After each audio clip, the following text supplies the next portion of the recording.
permitir leer la ficha del doctor, que desde luego pues es mucho más amplia, pero para ser breve, debo decir que el doctor Cristian Israel Huerta Solano es doctor en psicología, profesor investigador adscrito al Departamento de Psicología Aplicada de la Universidad de Guadalajara, ha sido ponente nacional e internacional, ha publicado y colaborado en diversos artículos científicos y capítulos del libro relacionados con la sordera, el autismo, el aprendizaje y lenguaje, entre otros. Participa y desarrolla líneas de investigación relativas a la cultura sorda, epistemología de la educación inclusiva, discapacidad y diversidad sexual. Actualmente es secretario de la División de Disciplinas para el Desarrollo, Promoción y Preservación de la Salud de la UDG y miembro del Sistema Nacional de Investigadores. Un honor recibirla en la Universidad Autónoma del Estado de México. Bienvenido y muchas gracias por acompañarnos y por su generosidad para compartirnos de sus conocimientos. Muchas gracias y bienvenido. Al contrario, les agradezco bastante la gentileza de invitarme y bueno, también la gentileza de sus palabras. Y como bien lo decía usted, espero que sea de utilidad y que se incida, ¿no?, en quienes nos escuchan y también, bueno, sobre todo respecto a los elementos que se tienen. Me gustaría, antes de comenzar, contextualizar un poco de dónde deriva esto, que tiene que ver mucho con los conceptos actualmente que se tienen sobre inclusión, discapacidad, que muchas veces se traslapan, por decirlo de alguna otra manera, con lo que es la educación especial, que de hecho parecería que están muy de la mano en ocasiones y dentro, por lo menos dentro de nuestro país, muchos investigadores creen o consideran que la educación especial sería como la mamá o sería como la base de lo que es la inclusión, cuando no parten desde dos perspectivas epistémicas y dos perspectivas filosóficas diferentes, considerando, bueno, que en el caso de la educación especial parte sobre todo de una perspectiva moderna, ¿sí?, en el sentido más amplio, y la educación inclusiva parte desde una perspectiva postmoderna y postestructuralista. Si bien, como lo mencionaba en reuniones anteriores, sobre todo con el maestro Humberto, digo, esto nos llevaría muchísimo tiempo darle una explicación. Procuraremos, bueno, dar así por lo menos un esbozo general sobre los planteamientos y retomamos sobre todo la postura de Deleuze respecto a lo que entendería él por diferencia, que de hecho va a ser más sobre lo que va a versar el trabajo, y cómo este concepto de diferencia él marca sobre todo lo que ahora entendemos por inclusión y algunos otros elementos, ¿no? Entonces, bueno, una vez dados estos puntos, me gustaría comenzar. Bien, pensé cuando estaba preparando la ponencia en comenzar precisamente con Platón y Nietzsche. Y es una comparación quizás que parecería burda dentro de lo que estamos hablando, pero comparte mucho para comprender de dónde estamos abstrayendo ciertas ideas sobre lo que es la inclusión y la discapacidad.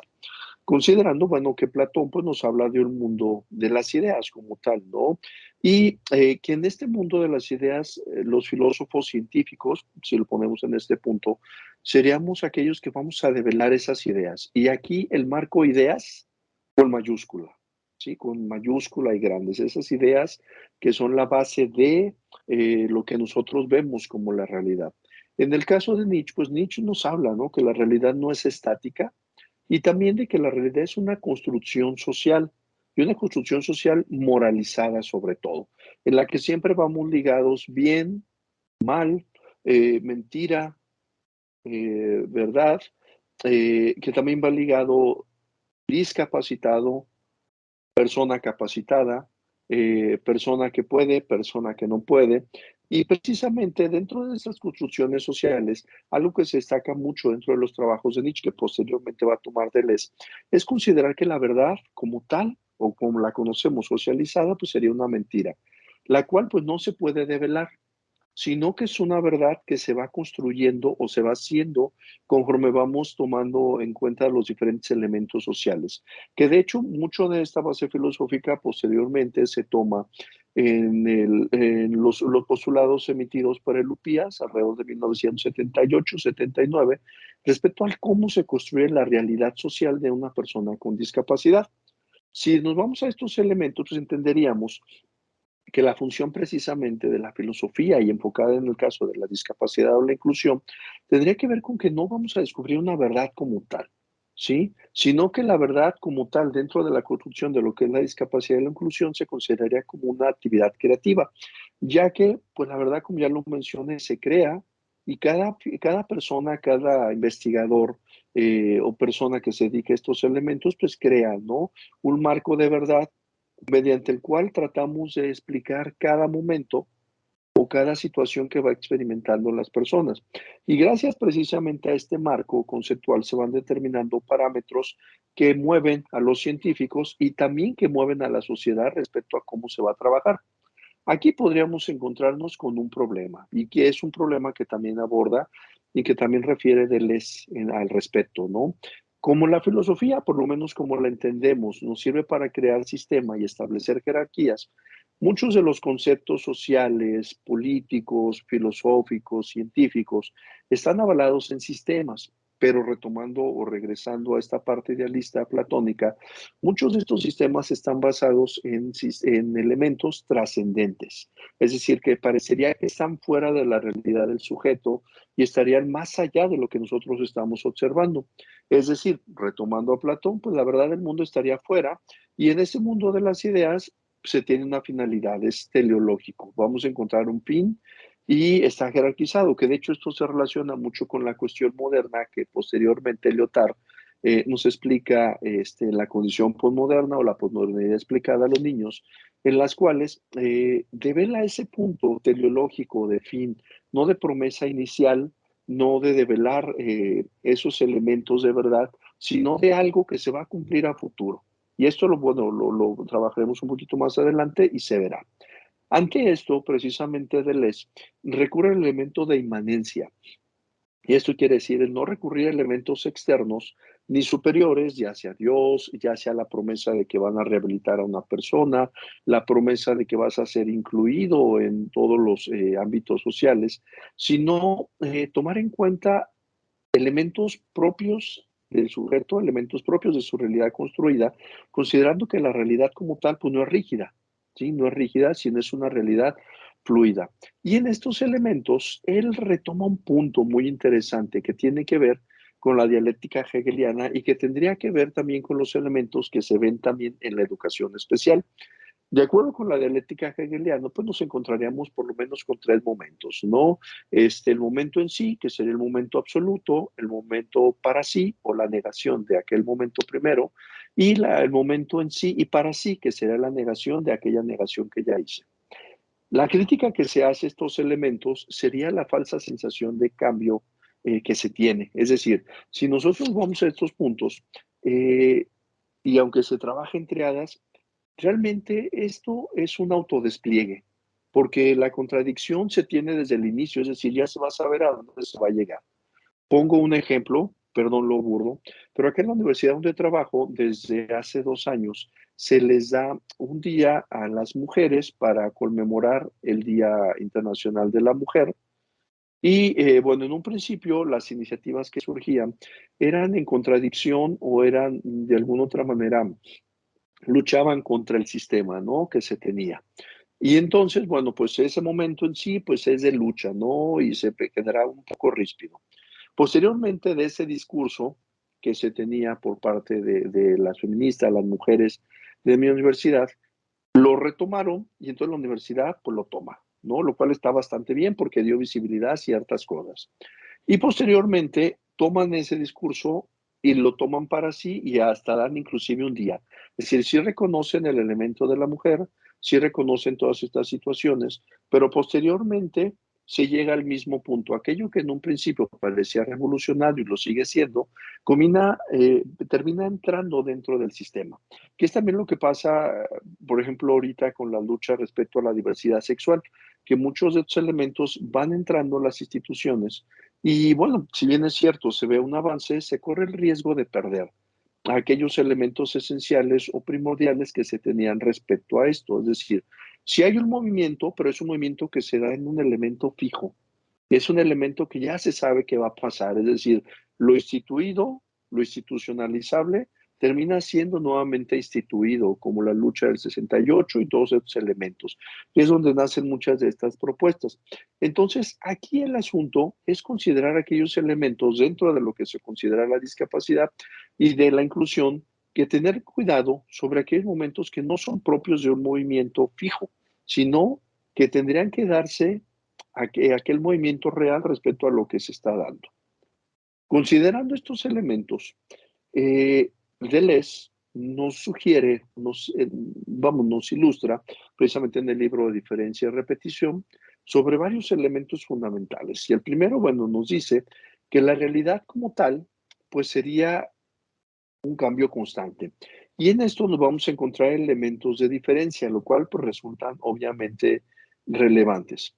Aquí la diferencia no tendría el mismo valor que nosotros observábamos en la idea grande, en la idea totémica inclusive, respecto a lo que es algo, sobre un concepto.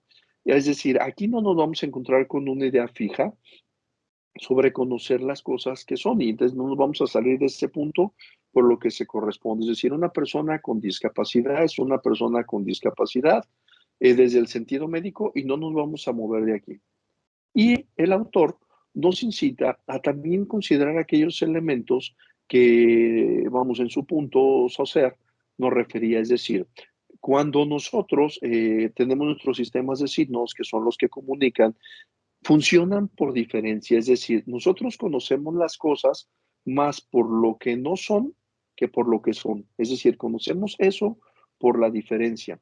Y estas relaciones de semejanza que se dan, pues sí nos sirven para conocer las cosas, pero devienen en un momento secundario. Siempre conocemos las cosas por lo diferente, retomando este punto. Es decir, las cosas individuales y particulares son representadas, sí, en un concepto como tal, y ese concepto se repite, pero que el concepto se repita no se reduce a lo mismo, es decir, se habla en la repetición de algo de una diferencia.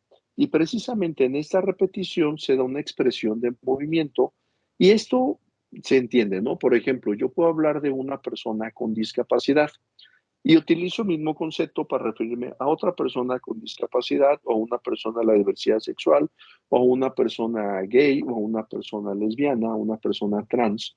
Pero ese concepto esos conceptos que yo he nombrado, al aplicarlos a otra persona, también están reflejando en su repetición que no son lo mismo.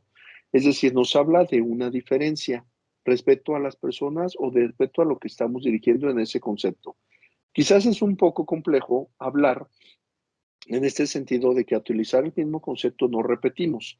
Y entiendo por qué sería como la idea clásica que se viene trayendo desde la modernidad y desde el punto que se tiene en la educación especial, donde tratamos de totalizar todo. Y aquí el punto no. Aquí lo que queremos es que al momento de que yo establezca o utilice el mismo concepto para referirme a otra persona, aunque sea el mismo concepto, ese concepto ya está enmascarando o ese concepto ya está abrigando una diferencia en la persona. ¿Qué entendemos o cómo conocemos aquí estos elementos? Cuando repetimos nosotros un concepto, sobre todo para conocer la diferencia, esta diferencia no se reduce a la cuestión conceptual, ¿sí? Sino que, como ya lo mencioné, reclama cierta idea propia al momento de aplicar ese concepto, ese mismo concepto a otra persona, ya que encubre en sí la singularidad de una idea, de una persona, de un hecho. Precisamente en este punto nos encontraríamos con la esencia de la repetición, la cual, como ya mencionaba, pues no se reduce a la diferencia sin concepto. Ojo, cada concepto, al repetirlo o usarlo de diferentes maneras, pues va encubriendo ese punto. Y por lo tanto, hay que tener cuidado con no confundir con ese carácter aparente que se da sobre los objetos representados bajo el mismo concepto. De hecho, por eso, pues yo ponía aquí unas caritas que parecería que son lo mismo en esencia el concepto, pero no se reduce a lo mismo, ¿sí? Es decir, aquí la repetición no la vamos a entender como la mera repetición de un concepto, como la mera aplicación de un concepto, sino nos sirve para reflejar esa singularidad. pongo un ejemplo. Cuando nosotros hacemos un diagnóstico probablemente de autismo por medio del DSM, lo que hacemos es generalizar y damos por hecho de que todas las personas con esta condición son lo mismo y todas las personas se entienden como lo mismo. Pero el concepto de autismo aplicado a otra persona, aunque es el mismo concepto, refiere diferentes características, diferentes situaciones, diferentes vivencias, diferentes acciones que la persona ha llevado a cabo para vivir su condición o desde otras culturas o su discapacidad o su propia visión de lo que es el autismo como tal. Eso incluye también la diversidad sexual. Una persona, pues sí, bueno, él es gay, pero en esa repetición de concepto también se va encubriendo lo que es cada cual y lo que es cada uno. Valga el ejemplo también que voy a utilizar. Eh, por ejemplo, en la película de Coco o en la película de Encanto, daría a entender que las personas, el México o el concepto de mexicano o el concepto de muerte es igual o se ve igual para todos los mexicanos o para todas las personas colombianas.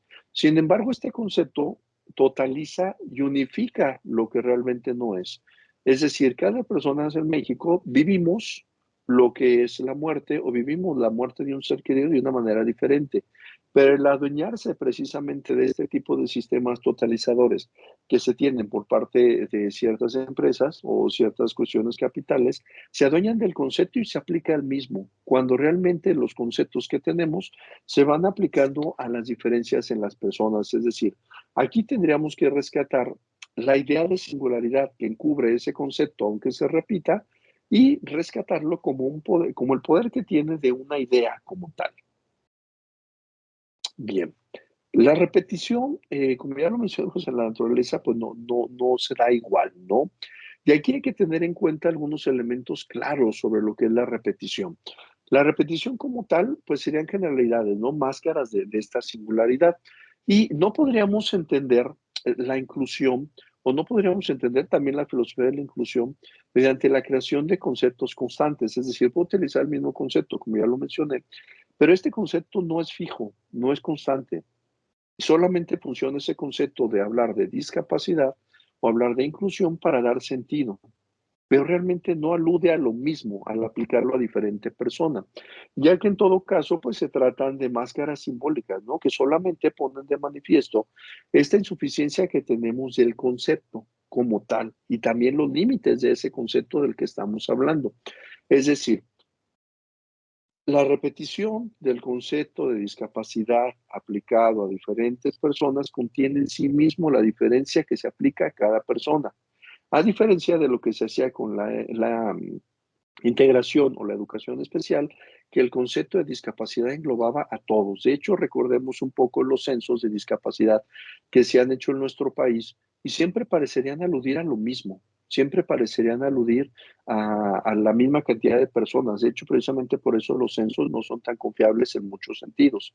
Además, también esta idea de repetición, aunque bueno, parecería que estamos hablando de lo mismo, refleja, insisto, la singularidad y no hablamos de una repetición cíclica ni idéntica, sino hablamos de una repetición que va cambiando respecto a su aplicación, dado que los conceptos que tenemos, insisto, dependen de la vivencia que tiene cada persona, de la discapacidad, de la diversidad sexual, de su pertenencia a determinada cultura o ser usuarios o hablantes de una lengua distinta a la convencional.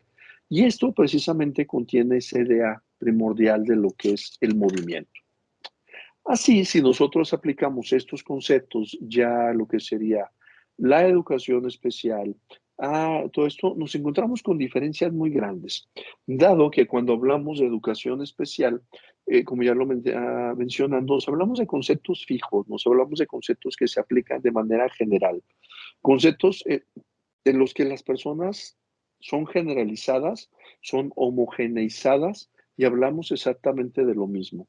Y estos conceptos surgen en la época moderna. Recordemos, lo mencionaba yo hace rato, lo que precisamente viene a irrumpir, ¿no?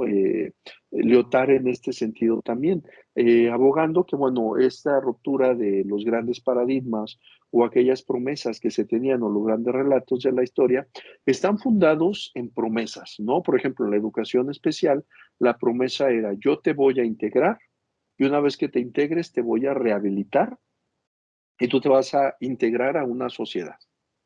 Esa era la promesa, ¿no? Que mediante la rehabilitación, mediante la curación, mediante la aplicación de ciertos programas, las personas iban a integrarse en la sociedad e iban a tener un trabajo e iban a tener algo grande, ¿no? Tengamos en cuenta que estos elementos también surgen en el tacherismo y obviamente nacen bajo una política económica.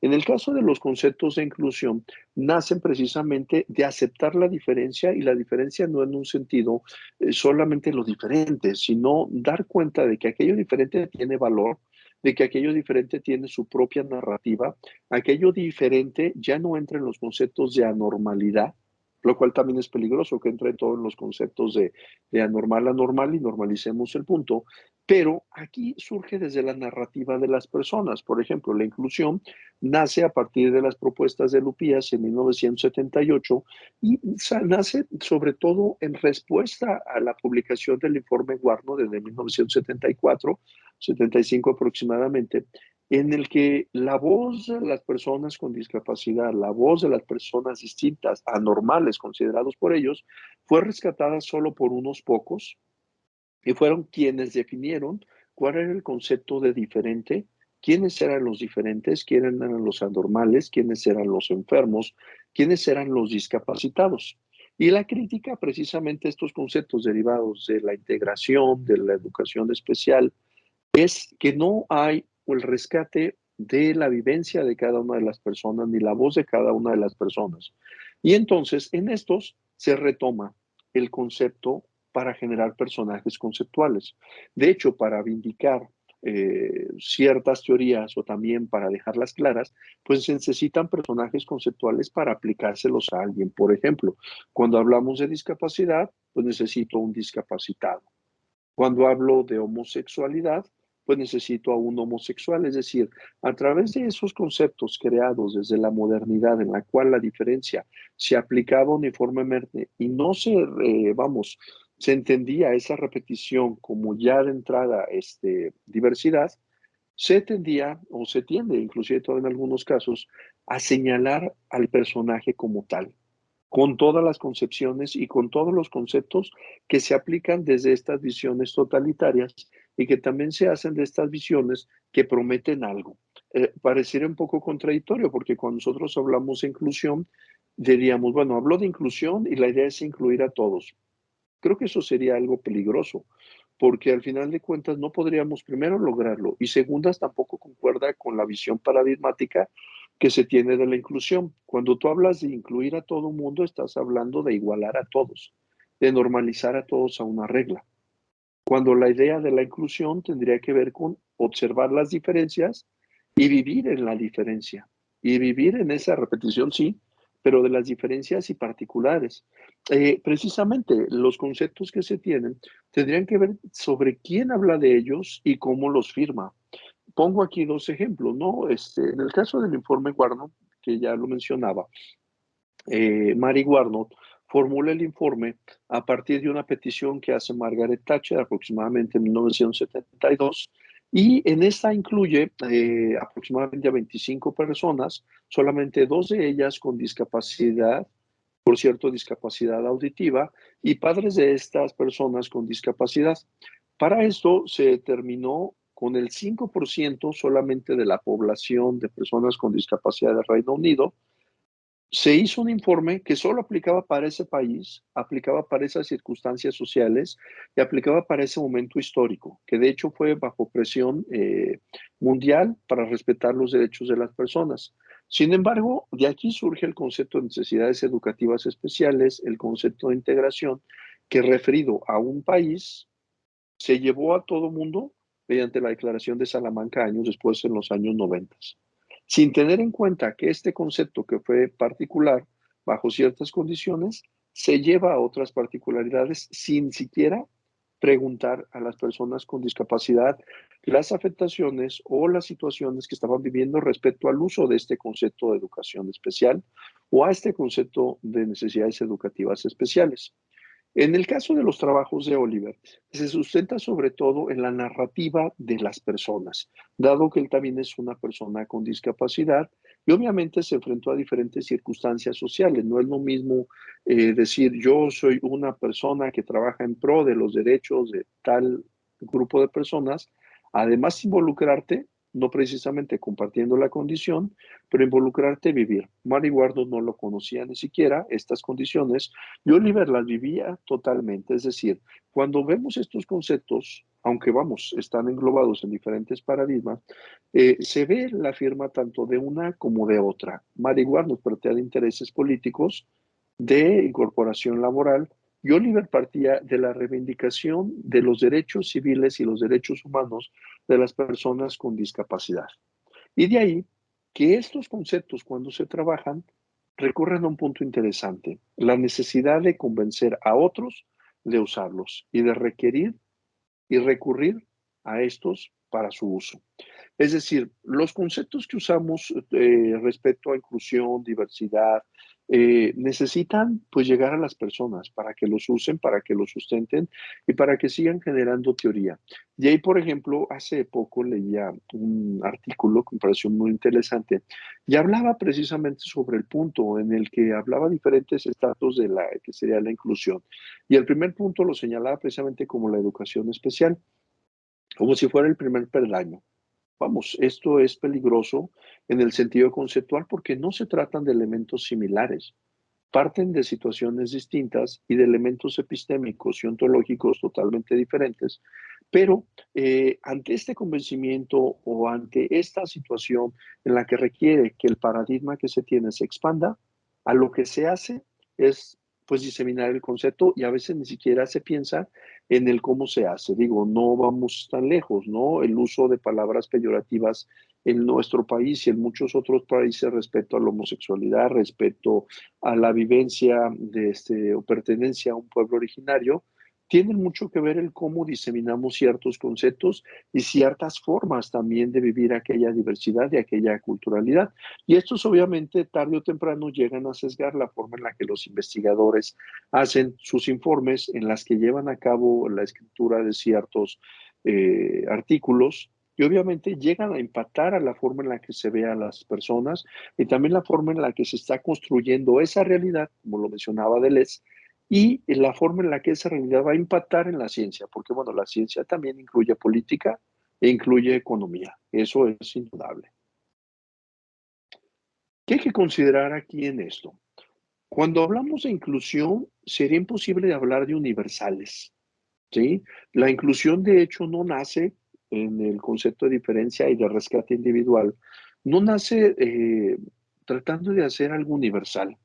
Es decir, parecería muy paradójico respecto a esto. Si no nace, y digo universales desde la idea platónica, de aquella idea totémica grande, nace en la diferencia, nace en el respeto a la individualidad, nace en el respeto a la singularidad de las personas, porque a veces solamente utilizamos arcaísmos, neologismos, y bueno, no realmente estamos aludiendo a algo nuevo, ¿sí? Solamente estamos totalizando ciertas ideas, dado que pues los conceptos que utilizamos en estos, aunque vamos, se repitan, pero parezcan, tienen su propia forma de no morir, y los conceptos tienen mucho que ver con las instituciones y quienes las respaldan, ¿sí?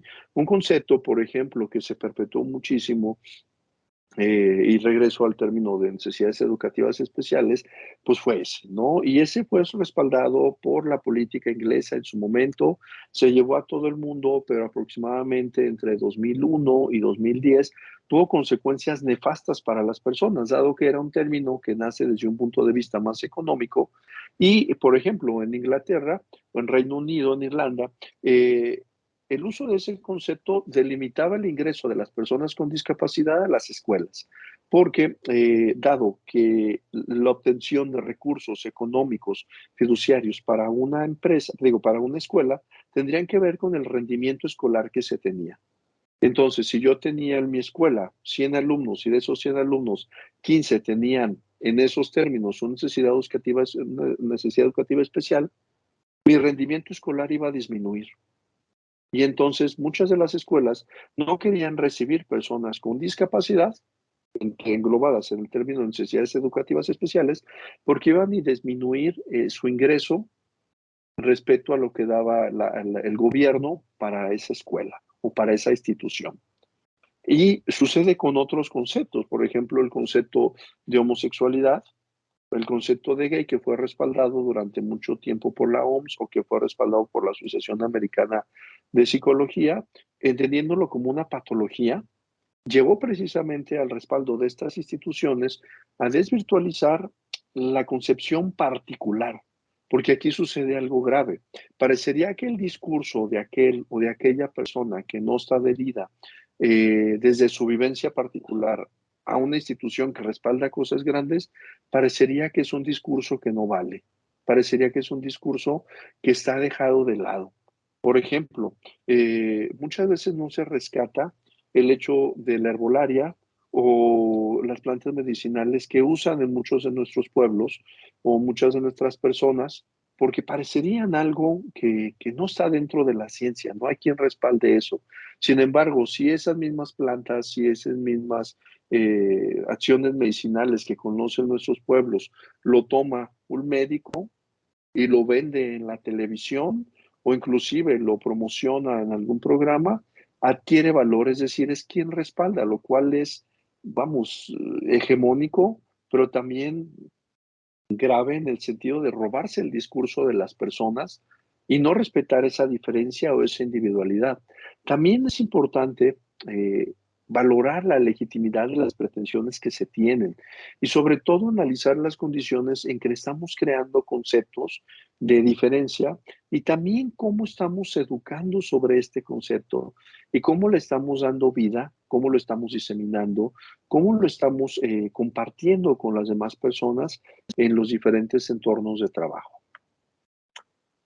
Ante esto, vamos, yo aquí sugiero algunas acciones que podríamos tomar en cuenta, retomando estos elementos que acabo de mencionar y también la cuestión de diferencia, repetición que nos sugiere Deleuze. Primero, tener en cuenta que los conceptos no surgen como multiplicidad, pero no todas aquellas multiplicidades como tal que se tienen o esos crisoles resultan en conceptos, ¿sí? Dado que los conceptos pues no tienen componentes únicos. Pongo aquí nuevamente como ejemplo la discapacidad. Por ejemplo, no es lo mismo hablar de discapacidad desde el punto de vista médico, desde el punto de vista social, desde el punto de vista que se entiende ahora la neurodiversidad, o desde el punto de vista político o desde el punto de vista económico. Es decir, el concepto como tal surge, pero no es único. Y tendría que ver mucho la visión de dónde lo estamos abordando. Precisamente por eso los conceptos pueden ser dobles, pueden ser triples, pero tienen una peculiaridad, que estos tienen parámetros y aunque estos sean irregulares, tendrían o estarían definidos en esa diferencia por también la cifra de los componentes que tienen precisamente estos conceptos. Y lo podríamos ver con las diferentes formas y usos que se han dado precisamente al concepto de inclusión o de discapacidad.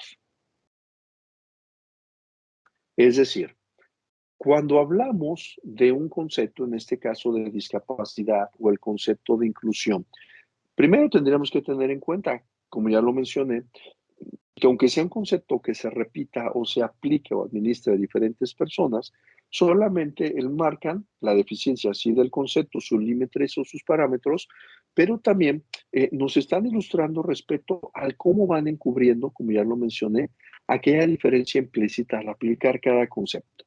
Porque los conceptos precisamente funcionan para articular eh, como puntos de intersección solamente y no precisamente tendrían que simbolizar todo.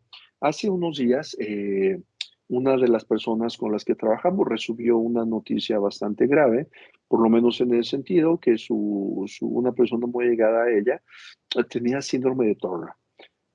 El concepto en su momento fue todo porque solamente se entendió en ese contexto y fue todo porque no había el apoyo de nadie más. Es decir, en vez de tener una función de articulación, parecería que el dar esta visión fue totalizadora, por lo menos en ese sentido, y no sirvió como interjección para ver otros elementos culturales, sociales, económicos, políticos, médicos, y solamente se entendió desde un punto de vista.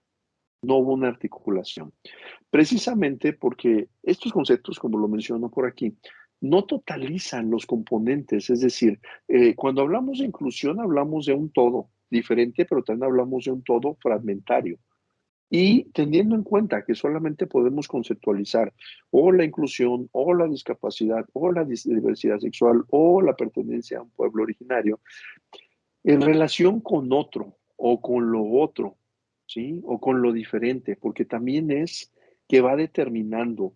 Yo no voy a darme cuenta de qué es o qué soy si no lo hago también a partir de los otros o el otro con quien convivo, con quien tengo estos elementos en común y también elementos divergentes. Es decir, cuando hablamos de movimiento, ¿sí?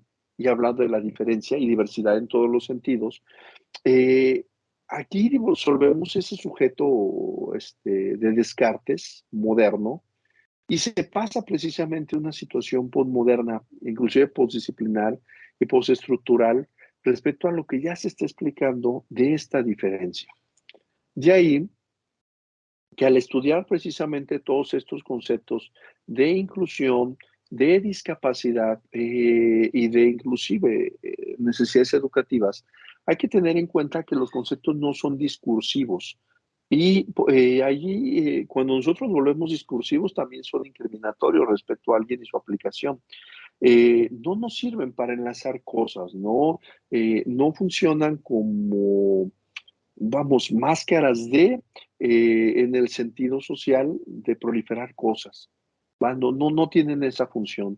También no funcionan como una preposición, porque en todo caso, pues tampoco constituyen intenciones.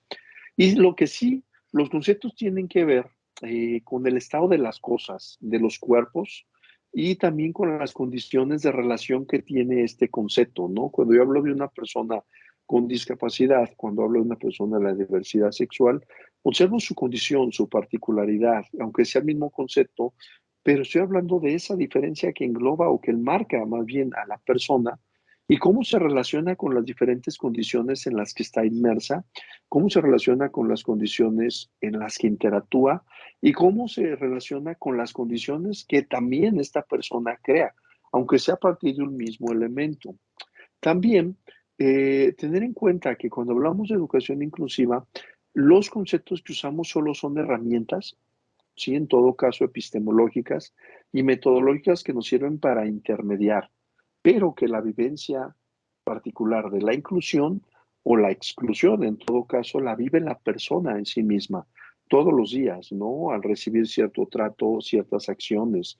Recordemos también que todo aquello que no puede ser nombrado, pues tampoco va a ser relatado. Aquello que no se nombra no puede ser objeto de discurso de nada ni de nadie.